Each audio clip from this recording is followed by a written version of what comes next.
Hello everyone. So today's our lecture is action potential.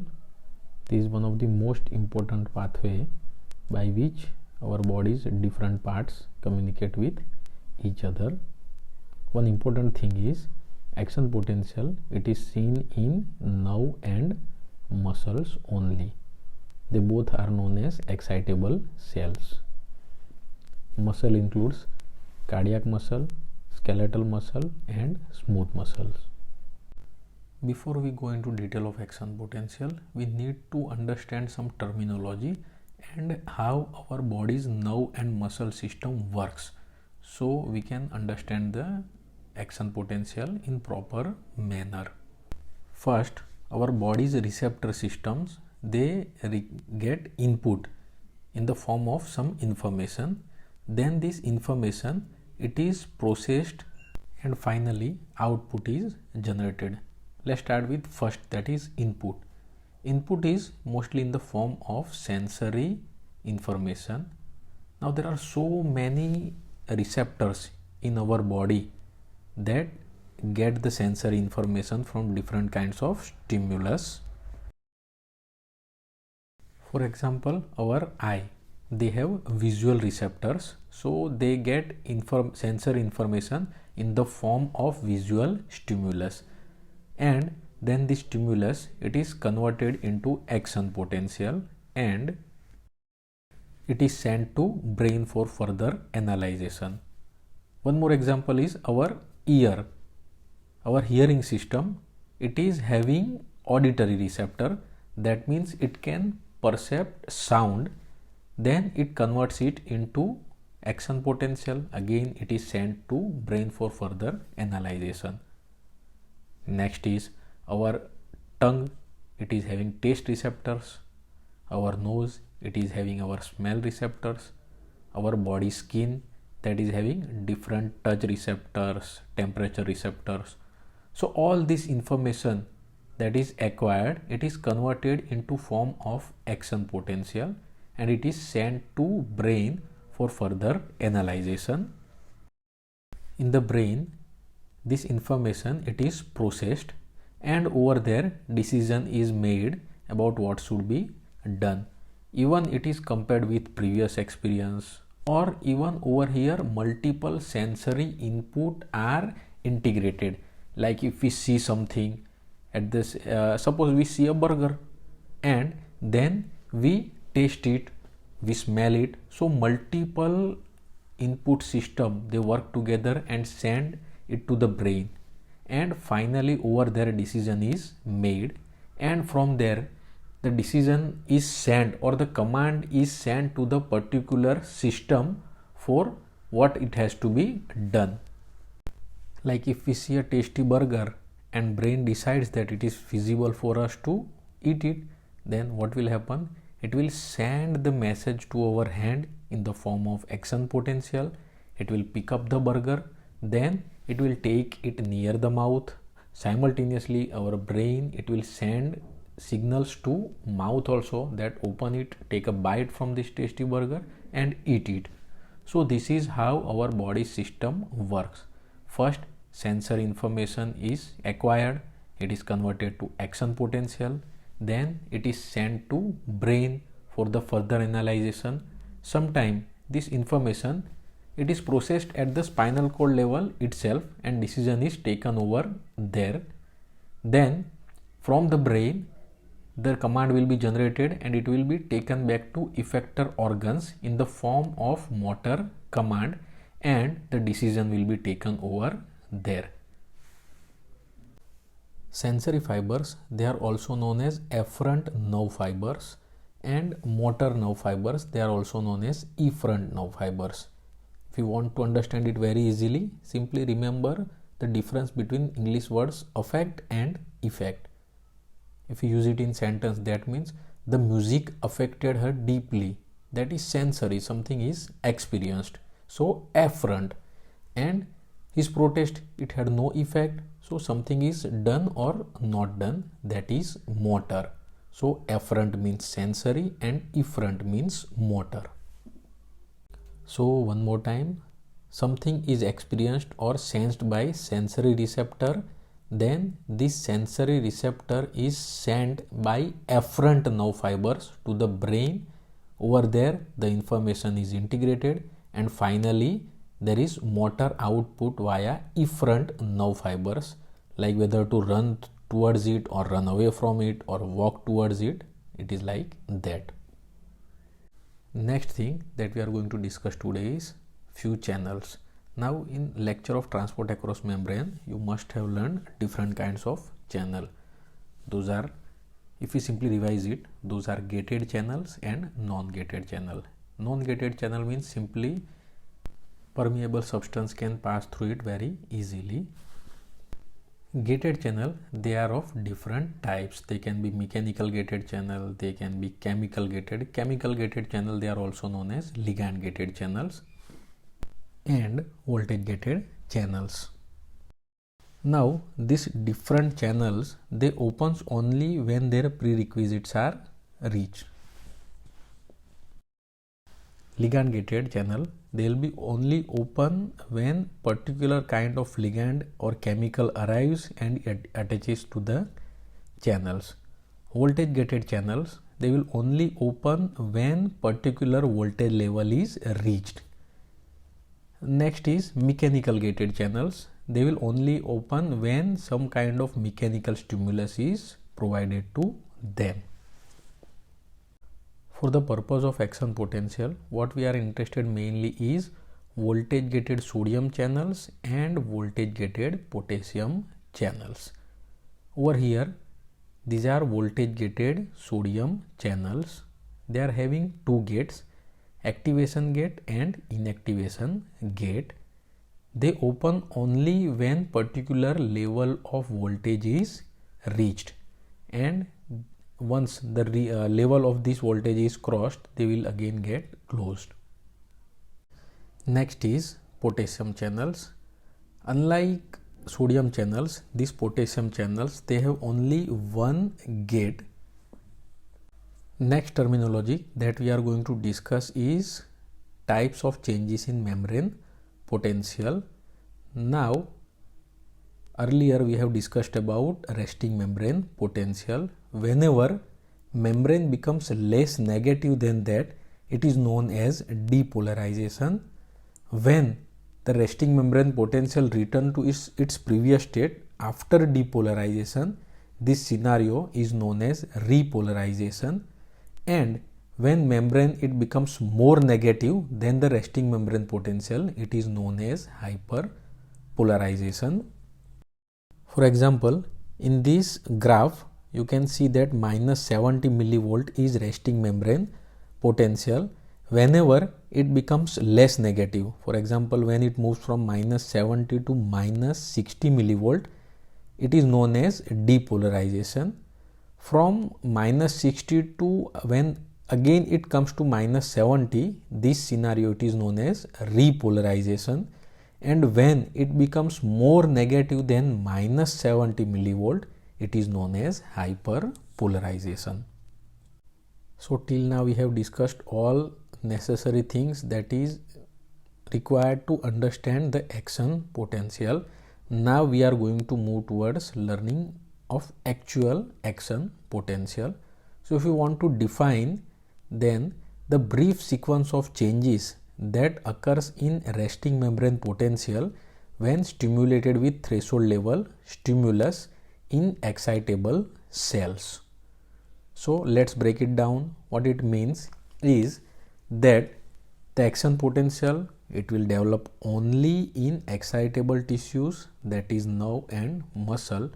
And in order to get action potential, when we give any kind of stimulus, it has to be of threshold level. So what is stimulus? Stimulus is something that starts any kind of activity. This stimulus, it can be mechanical, it can be electrical, it can be chemical, or even it can be thermal. So if you want to define stimulus, then any change in the external environment of excitable tissue which elicits response is known as stimulus. Now this stimulus, It can be threshold, sub-threshold or maximal. There are many types. But in order to get action potential, we need to have threshold level stimulus. Threshold level means minimum amount of stimulus that can elicit action potential. If the stimulus is sub-threshold or below threshold level value, we will get some kind of response, but that is not action potential. So action potential, it has mainly two phases. Depolarization, when membrane becomes less negative and even inside of the cell it becomes positive. Next phase is repolarization, when the resting membrane potential is restored. So now let's discuss what actually happens or what is the actual procedure in development of action potential. So whenever the cell membrane of excitable cells are stimulated, there is change in the permeability of the membrane. Suppose, for example, let's talk about touch receptors in our hand. So what happens is, whenever we touch something, that will excite the touch receptors in our skin of fingers, and it will causes opening of mechanical gated channel. This mechanical gated channel responds to touch, and these channels are sodium channels. Now we know that in resting condition, sodium concentration is much more in extracellular fluid, as well as inside of the cell is negative. So whenever sodium channels are open, sodium will start rushing from outside to inside. So same thing happens over here. It is because of concentration and electrical gradient. As soon as we touch something, the mechanical gated channels present in that particular part, they will open, and it will lead to entry of sodium ion into the cell because of electrical and concentration gradient. Now what happens, that as soon as sodium ion enters into the cell, it will disturb the resting membrane potential, and inside of the cell it will start becoming more positive slowly than the outside. Now what happens, suppose for our understanding we are taking one cell that is having resting membrane potential of minus 90 millivolt. So what will happen, as soon as we touch something, that will open mechanical gated sodium channels, and sodium will start moving into the cell, and inside of the cell it will become less and less negative. Earlier it was minus 90 millivolt. Sodium ion keeps on entering, it will become minus 80 millivolt. One more time sodium keeps on entering, it will become minus 80, minus 70, minus 60, and it will reach around minus 55. Once it reaches minus 55 millivolt, this level it is known as firing level. What happens over here is that as soon as inside of the cell it becomes up to the level of minus 55 millivolt, it will cause sudden opening of lots and lots of voltage gated sodium channel. Let me revise one more time. Earlier resting membrane potential it was minus 90 millivolt. We touch something and it will lead to opening of mechanical gated sodium channel, and because of concentration and electrical gradient, sodium will start moving inside the cell, and inside will slowly become less negative. Earlier minus 90 millivolt, then minus 80, minus 70, minus 60. Once it reaches around minus 55 millivolt, it has reached its firing level. What it means is, it is also known as threshold level. Once it reaches minus 55 millivolt, it will causes opening of so many lots and lots of voltage gated sodium channels, and once this sodium channel, voltage gated sodium channels are open, there is very high increase in permeability of sodium. So lots and lots of sodium it enters into the cell, and inside of the cell it will keep on moving towards positive side, that is very sudden and very fast. It will move till plus 35 millivolt, and that is known as spike potential. Once it reaches plus 35 millivolt, the sodium channels, they will start closing, and this will lead to end of depolarization. Next is there is opening of potassium channels, and now inside is positive, so potassium is more in amount in intracellular fluid. So as soon as potassium channel opens, the potassium will start moving from inside to outside down its concentration gradient as well as electrical gradient, and it will start decreasing the potential. This phase is known as repolarization. This will keep on happening till earlier resting membrane potential level is reached. But even then, some of the potassium ion, it remains open, and some more amount of potassium keep on moving outside, and this phase is known as hyperpolarization. After some time, again this stops and level of resting membrane potential is achieved, that was earlier minus 90 millivolt. But the difference from earlier to now is earlier sodium was more on outside and potassium was more in inside, but due to action potential, the ionic events that happen during action potential, now the sodium is more in amount in inside and potassium is more in amount in outside. Now how it is restored in to earlier level? That is by sodium potassium ATPase pump.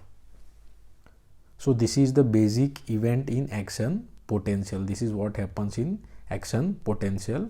Don't worry, we are going to keep on revising this in today's lecture. Let's revise one more time how action potential starts. Now we are going to break it. First we are going to discuss depolarization. So what happens? First, threshold level depolarizing stimulus is given. We have taken example of touch, but it can be any other stimulus also. If we talk about our vision, then the stimulus will be visual. What will happen? The stimulus arrives and it will lead to opening of particular sodium channels. It can be ligand gated or it can be mechanical gated, but remember, these are not voltage gated. They do not open first. First, the receptors, they are activated by the depolarizing stimulus, which is of threshold level.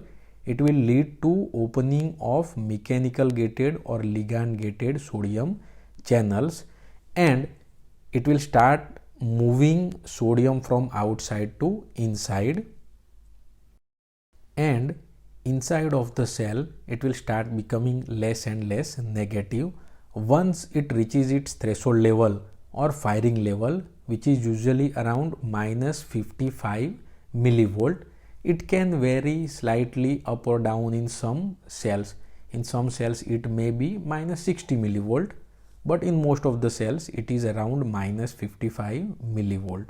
Once the membrane potential level it reaches minus 55 millivolt, it leads to opening of voltage gated sodium channels.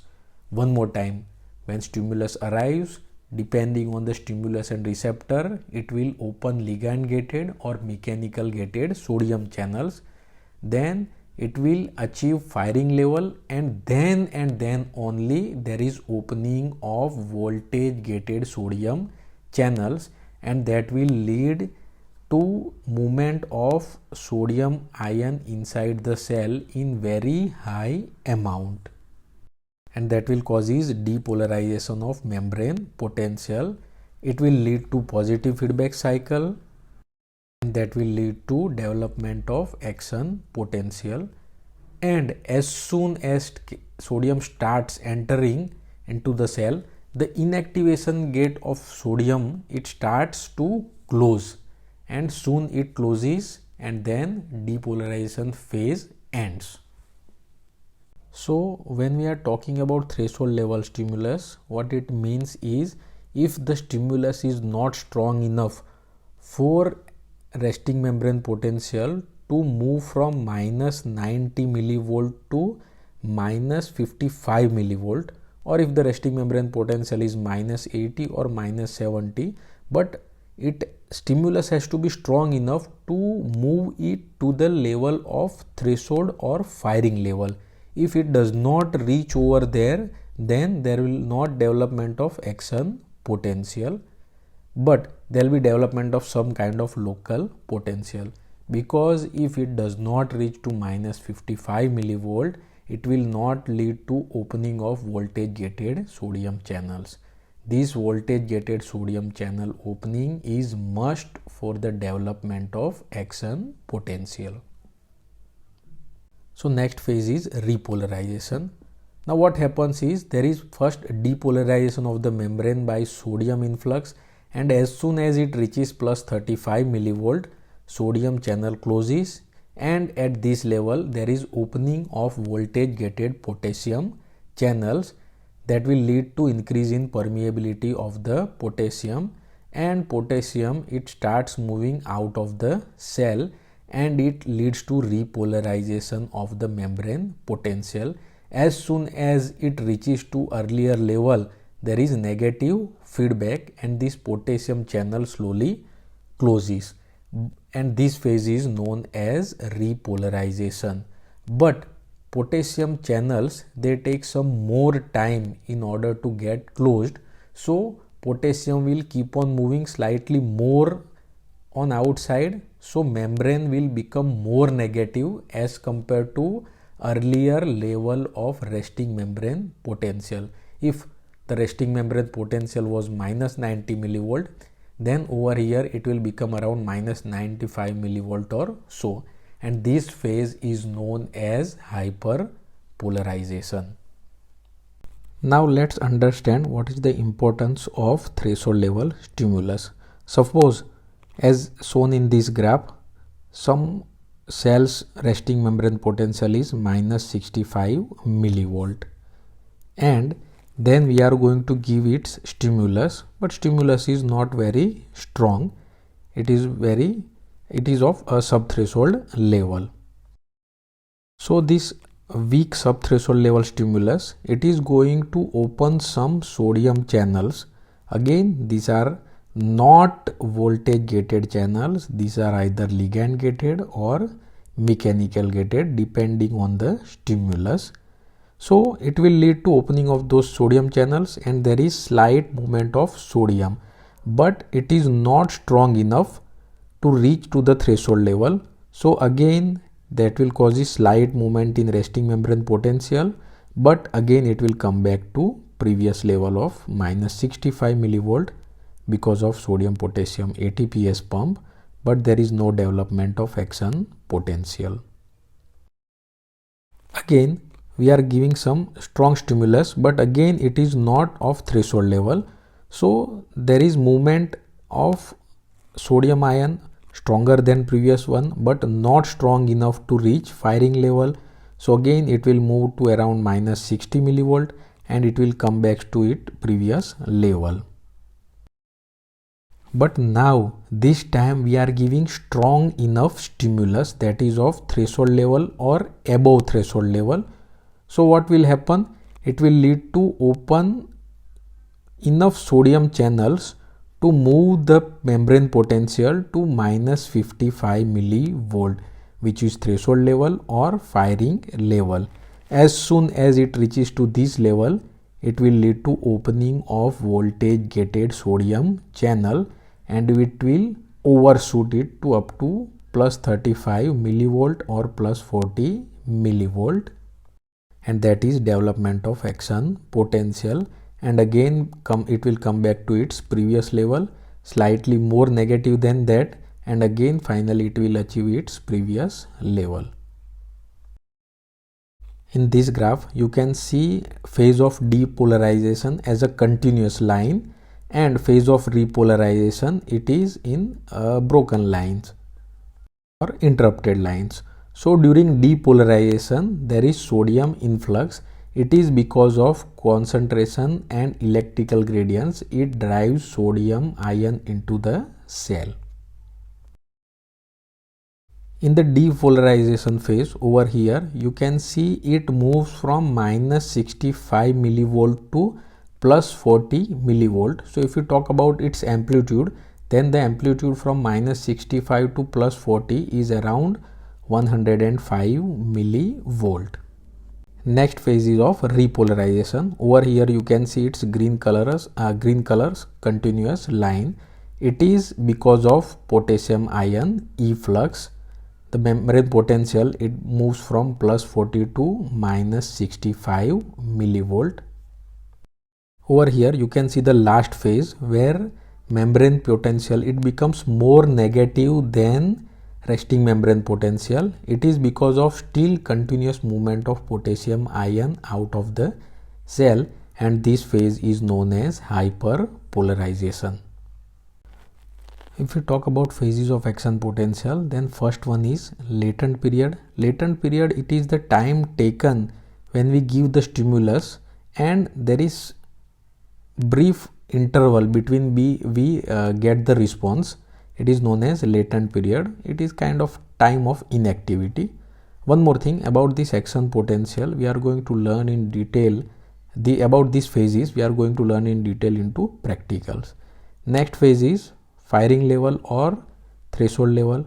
Next is overshoot. Overshoot means from the firing level there is very fast entry of the sodium and the membrane potential, it moves very fast towards positive side. It is known as overshoot. Spike potential, that is when it reaches at its top, that is spike potential, that is around plus 35 millivolt. Next is a repolarization phase. It is also known as after depolarization phase. Then next is hyperpolarization phase. It is also known as after repolarization phase. So if we talk about ionic events, what happens to different ion channels during this phase, then let's start with first. Over here number 1, that is latent period. So there is no open channels. From number 1 to 2, there is opening of ligand gated or mechanical gated sodium channels, but voltage gated channels are closed. During 1 and 2, the potassium channels, they are also closed. Over here in blue color, there is sodium channels, and in this pink or reddish color, this is potassium channels.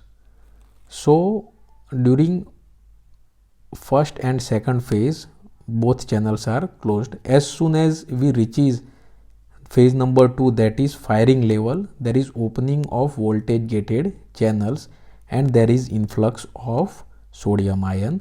At this level, potassium channels are still closed. As soon as we reach the fourth phase, that is spike potential, now the inactivation gate of sodium channel is closed and at this time potassium channel opens. Next phase is 5, that is repolarization. During this phase, potassium channels are still open and sodium channels, they are still closed. Same thing happens in phase number 6. Potassium channels are still open and sodium channels are still closed. Then towards 7, both sodium channels and potassium channels are closed, but if second stimulus arrives, then the sodium channel, they again opens.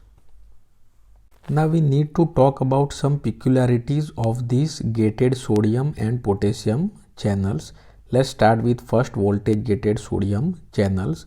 Now these voltage gated sodium channels, they have two gates, activation gate and inactivation gate.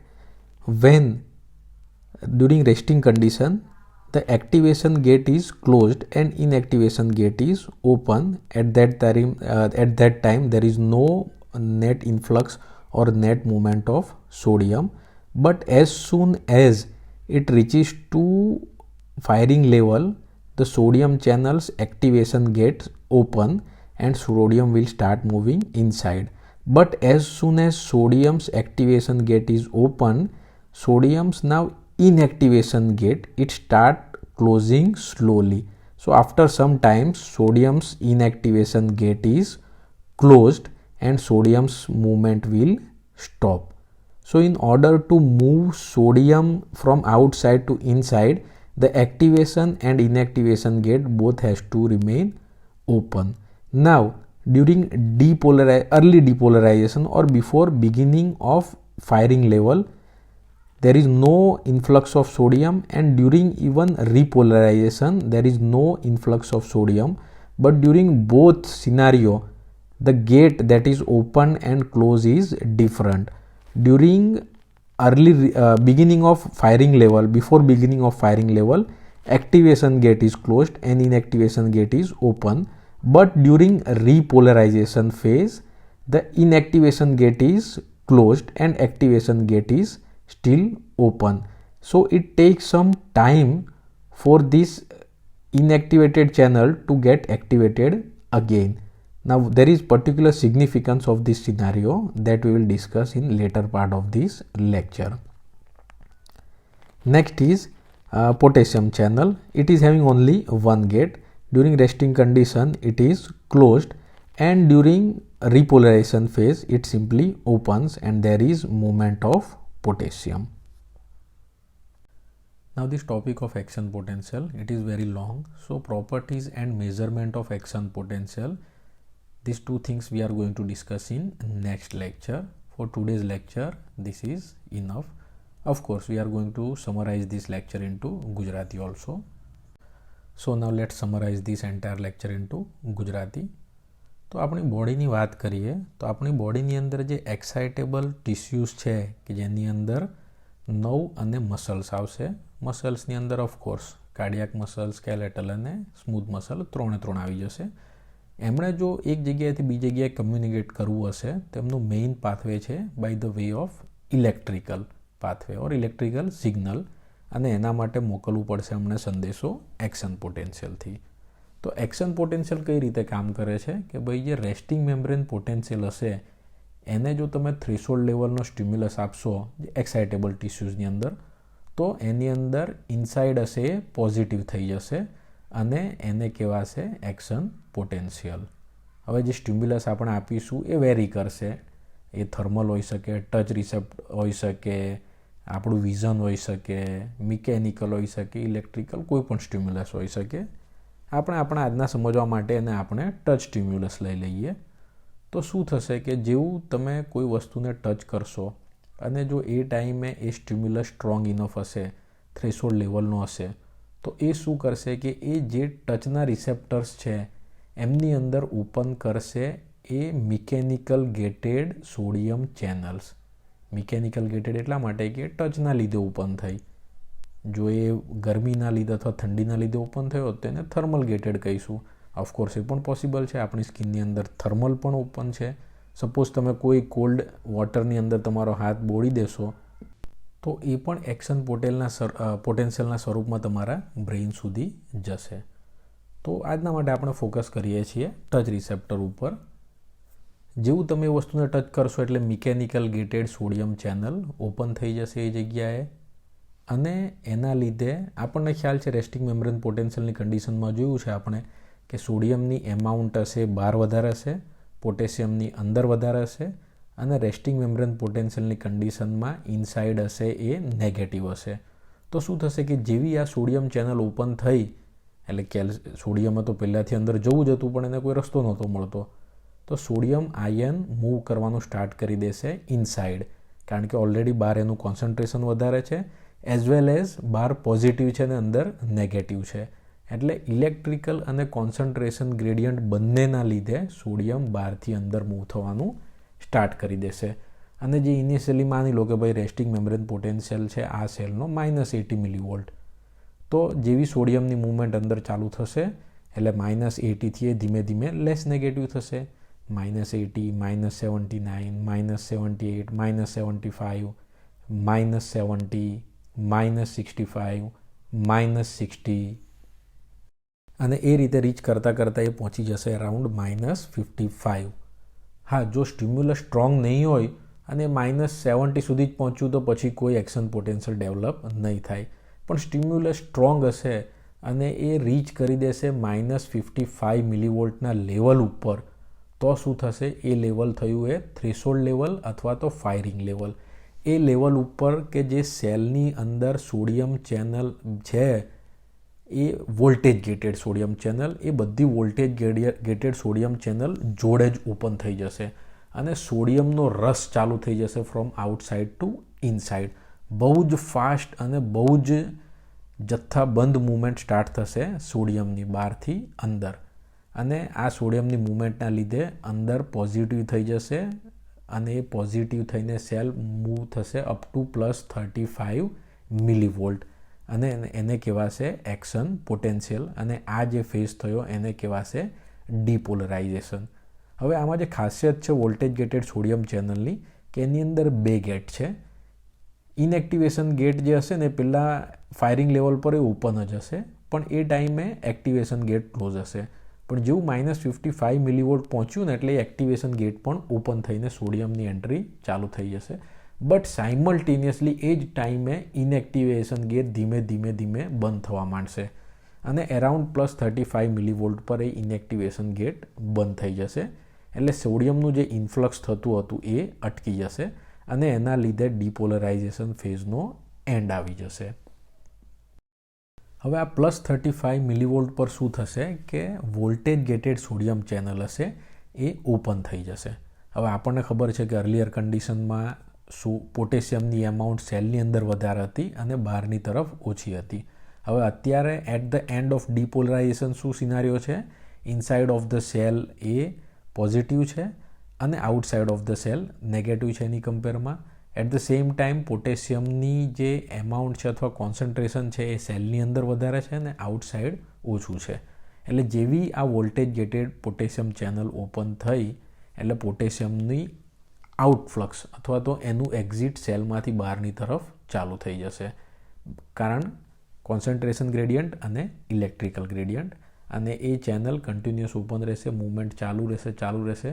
અંદરનું જે છે એ condition વોલ્ટેજની ફરીથી previous condition તરફ જોવા મળશે, +35 two +20 +22 +10 0 -10 -20, જે -70 -80 millivolt resting membrane potential હશે ને તો એ પોટેશિયમ ચેનલ બંધ નહીં થાય અને થોડો ટાઈમ લાગશે.